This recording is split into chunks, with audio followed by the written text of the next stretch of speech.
It's yet another day here at TV Africa. Welcome and thank you for always joining us. This is Africa Today. My name is Najuma Luima, but first are the headlines. Muhoozi Saleh Naduli retained as Museveni appoints new advisors. Uganda to commemorate World Wildlife Day on 3rd March 2023. African leaders send condolences to Turkey, Syria over devastating earthquake. Ghana FA confirms player Asu found alive in quake rubble in Turkey. Welcome once again. Now the news in detail. President Yoweri Kaguta Museveni has released a list of newly appointed senior presidential advisors in which he, among others, retained the first son, General Muhoozi Kainerugaba and General Salim Saleh. We have more. In accordance with Article 172, 1A of the Constitution, the President has reappointed General Muhoozi as the Senior Presidential Advisor on Special Operations. General Muhoozi has in the past 2 years been seen by many as being controversial, especially because of his cryptic tweets which have left many with tongues in the cheeks. Late last month, General Muhoozi dared President Museveni to sack him. However, the latest list of presidential advisors indicates that Museveni still has so much trust in his son. In the latest list, the president has retained but also promoted former minister without portfolio Haj Abdul Naduli to senior presidential advisor on political stroke mobilization, where he will have terms and benefits of a cabinet minister. The reappointment comes on the backdrop of Naduli's lashing out to the ruling NRM party that he said could be headed for disaster if it doesn't shake itself. Others reappointed by Museveni include former Vice President Specioza Wandela Kazibwe as the Senior Presidential Advisor on Population and Health Issues under the Ministry of Health, former Army Commander and Operation Wealth Creation Chief Coordinator General Salim Saleh as the Senior Presidential Advisor on Defense, Dr. Ezra Surma as the Senior Presidential Advisor on Finance and Economic Planning, all on terms of a cabinet minister. Uganda is said to join the rest of the world in commemorating the United Nations World Wildlife Day on March 3rd, 2023. The celebrations will be held in Tororo district under the theme Partnerships for Wildlife Conservation with President Yoweri Museveni as the chief guest. Ahumaza with more. Addressing the media at Uganda Media Center in Kampala, the Minister of State for Tourism, Tom Butime, said that Uganda ranks among the top most biodiversity-rich countries, globally hosting 53.9% of the world's remaining population of mountain gorillas, 11% of the world's recorded species of birds, 8% of global mammal diversity, 19% of Africa's amphibian species richness, 14% of Africa's reptile species richness, and 1,249 recorded species of butterflies. The minister added that the Ministry of Tourism recognizes the importance of partnerships in addressing the current challenges of wildlife conservation and management. Hence, they aspire for greater synergies and collaboration with local communities, non-government organizations, ministries, departments and agencies, academia, and state governments through regional and global framework treaties and conventions. He said the theme Partnerships for Wildlife Conservation focuses on all who are working for wildlife conservation and making a difference for wild species, ecosystems, habitats, local communities, and their livelihoods. On the other hand, as a way of conserving the environment, the National Environmental Management Authority (NEMA) has introduced an administrative penalty scheme for environmental breaches effective 1st April 2023. African leaders are expressing condolences and solidarity with Turkey and Syria after a 7.8 magnitude earthquake hit parts of the two countries on Monday. They included the presidents of Ethiopia, South Africa, Nigeria, Senegal, Somalia, Burundi, and Gambia.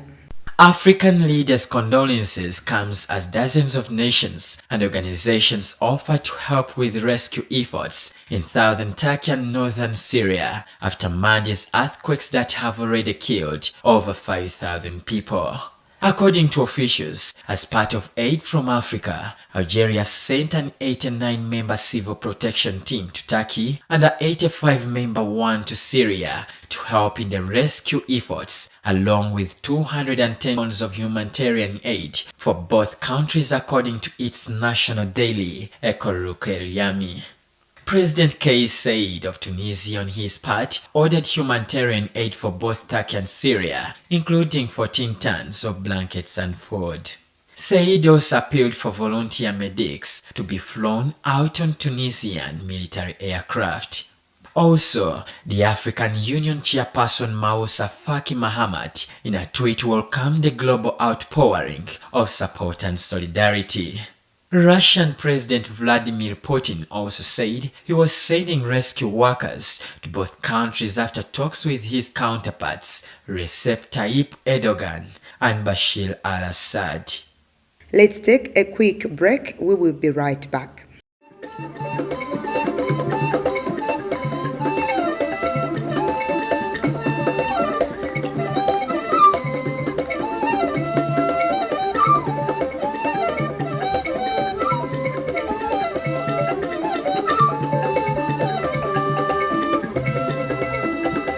Welcome back. You're still watching TV Africa News, the right to know.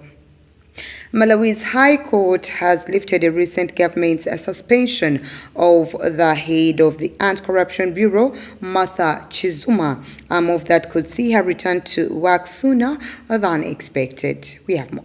The head of Anti-Corruption Bureau, Martha Chizuma's suspension was last week announced by the Secretary to the President and the Cabinet, Colleen Zamba. She was last week suspended following an audio link of her allegedly pointing fingers to top government officials and judicial officers for hindering fight against corruption. She was later sued by an official, which late culminated into her suspension.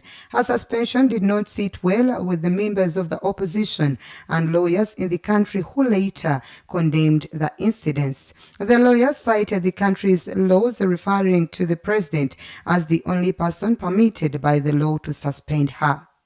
Moving on, the secrets of the glittering Egyptian mummy known as the Golden Boy have been uncovered, leaving the occupant of the sarcophagus undisturbed. To achieve that, researchers at Cairo University used the 21st century computed tomography or CT scans. Among the lucky researchers was Sahel Salim, a radiology professor at the Faculty of Medicine of Cairo University. Let's take a look. According to the researchers, the occupant of the cocoon was a boy aged 14. Out of the 49 amulets detected in the vicinity of the body, 30 are likely to be gold, while others were made of fired clay, Egyptian fancy, or stones. The study published in the journal Frontiers revealed that a gold tongue amulet was put inside the boy's mouth so that he could speak in the afterlife. A two-finger amulet was placed next to his penis to protect the embalming incision in the lower abdomen. According to an Egyptologist who was not connected to the study, the innovative process hints at an upcoming development in archaeology. The 2,300-year-old mummy was found in a late Ptolemaic cemetery in southern Egypt. During that time, the northern city of Alexandria was the capital. Ancient Egypt people from the south, like the Golden Boy mummy, could afford luxurious embalming and burial.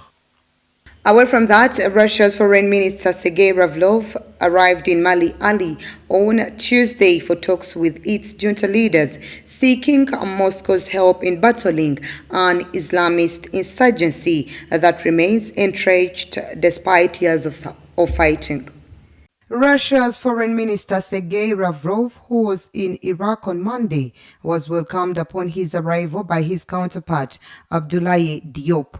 The two men did not make any statements to journalists. The visit of fewer than 24 hours will be his third trip to Africa since July, part of a bid to expand Russia's presence on the continent amid broad international isolation after Moscow's invasion of Ukraine last year. Since taking control of Mali in two coups since August 2020, the military junta led by Colonel Assimi Goïta has embraced Russian support to aid its anti-jihadist fight after evicting the forces of former colonial ruler France.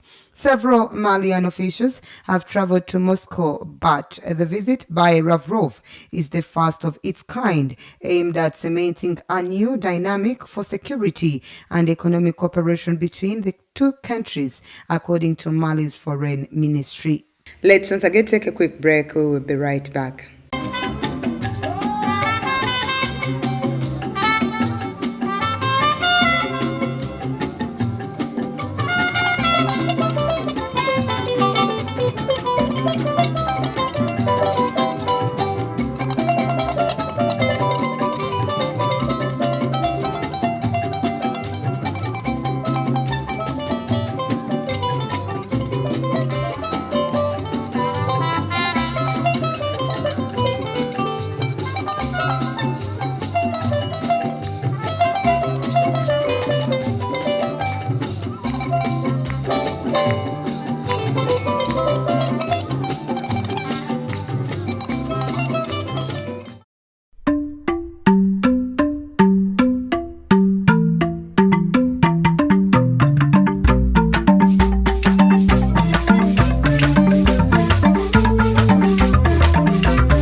Welcome back. You're still watching TV Africa News, the right to know. In our business news today, the frequent power cuts in South Africans is heavily impeding businesses, especially the food and beverage industry. The wine industry is among the hardest hit, with many producers counting on huge losses from the ongoing power shading. The Southern African country has been undergoing an intensive power disruptions in the recent years, crippling vital sectors of the economy. South Africa is the 8th largest wine producer in the world, generating about $3 billion in revenue every year. Farmers and other producers in the wine industry have expressed their worry over cuts since it is harvest season for most grapes in the country. Their representatives have now agreed with the power provider to supply them with power in the morning hours and immediately after lunch, as these are the hours when they need the power most. South Africa is looking to add additional electricity capacity through emergency procurement of renewable energy sources like wind and solar, but that is unlikely to happen in the short term.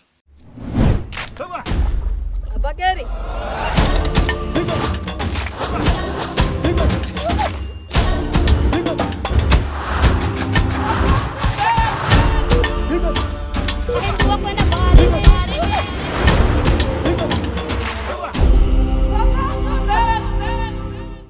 In our health news today, the National Drug Authority has warned members of the public to be aware of a fake acrid named Take Off being manufactured and promoted by Rubaga Miracle Center Cathedral Senior Pastor Robert Kayanja at his church.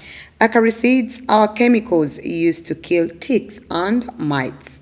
In a statement by the NDA Public Relations Manager Abias Ramili, the counterfeit acaricide is manufactured and distributed by CPM Wave and was first publicly promoted by Pastor Kayanja at one of his services at Rubaga Church during the 2022 Christmas season. He said the influential pastor and his team, however, declined to disclose the ingredients of the product, but NDA, working with Uganda police, impounded over 100 samples from his church stores and took them to government chemist laboratories. The NDA spokesperson said results indicated that the acaricide is poisonous.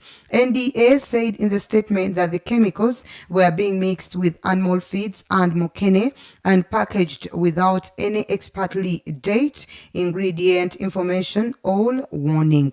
The National Drug Authority added that after disclosing to Pastor Kayanja that his product was a counterfeit, he has since closed all communication channels and instead tried to blackmail its teams. NDA condemned in the strongest possible terms the actions of Pastor Kayanja for using his advantaged position to lure desperate farmers when Uganda is faced with the challenge of tick resistance. His intention was not only criminal but also intended to cheat Ugandans.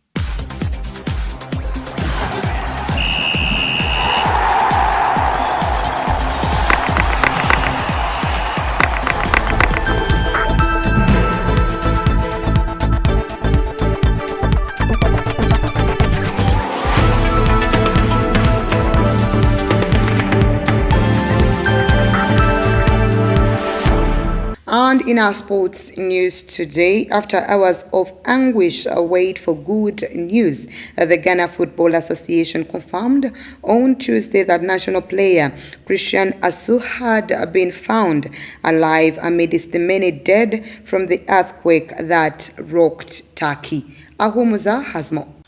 Christian Asu had been trapped in the rubble of an earthquake that killed more than 4,800 people in Turkey and neighboring Syria. The former Newcastle midfielder joined Turkey's Super League side Hatayspor last September. The club is based in the southern province of Hatay, near the epicenter of Monday's massive quake. The Ghana Football Association continues with authorities and NGOs to know the whereabouts of Ghanaian football players in Turkey. Dozens of nations have offered aid since the 7.8 magnitude quake struck. Freezing weather has hampered emergency efforts. Up to 23 million people could be affected by massive earthquake, the World Health Organization warned on Tuesday. That was the news. Thank you for always keeping it TV Africa. Please do stay tuned. More programming coming your way.